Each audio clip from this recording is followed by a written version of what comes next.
এটাই সেই পরিত্যক্ত ভুতুড়ে হাসপাতাল, যেখানে কোনোদিন কোনো রোগী ভর্তি হয়নি, আসেননি কোনো ডাক্তার, হয়নি কোনো অপারেশন।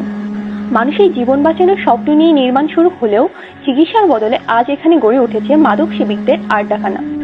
হাসপাতালের কক্ষগুলো দখল করে আছে আগাছা, বিষাক্ত সাপ আর সময়ে নির্মম ক্ষতচিহ্ন।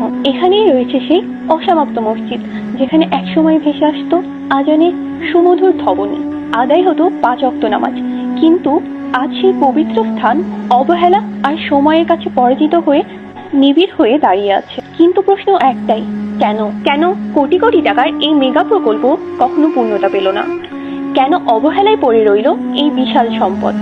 আর সবচেয়ে বড় প্রশ্ন, প্রতিষ্ঠাতার মৃত্যুর পর কেন তার স্বপ্ন বাস্তবায়নের দায়িত্ব কেউ নিল না? চলুন জেনে নেওয়া যাক একটি অসমাপ্ত স্বপ্নের গল্প। ঢাকার শেষ প্রান্তে টাঙ্গাইলের মির্জাপুর সীমান্ত ঘেরা ধামরাইয়ের পাইকপাড়া গ্রামে নীরবে দাঁড়িয়ে আছে এই বিশাল স্থাপনা।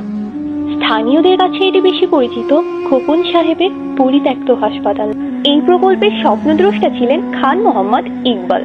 তার বাবা ইউনুস সাহেবের শেষ ইচ্ছে ছিল একটি মসজিদ ও একটি এতিমখানা স্থাপন করা।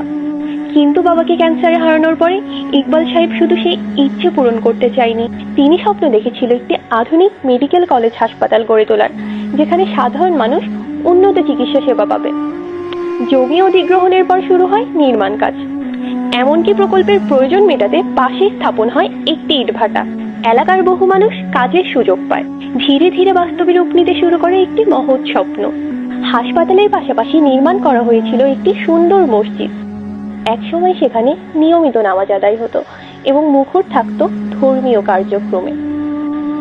কিন্তু ভাগ্যের নির্মম পরিহাস, বদলে যেতে বেশি সময় লাগেনি। রাজনৈতিক পথ পরিবর্তনের প্রভাব এসে পড়ে এই প্রকল্পের উপর। এরশাদ সরকারের পতনের পর বিভিন্ন জটিলতা ও রাজনৈতিক কারণে হাসপাতালের নির্মাণ কাজ বন্ধ হয়ে যায়।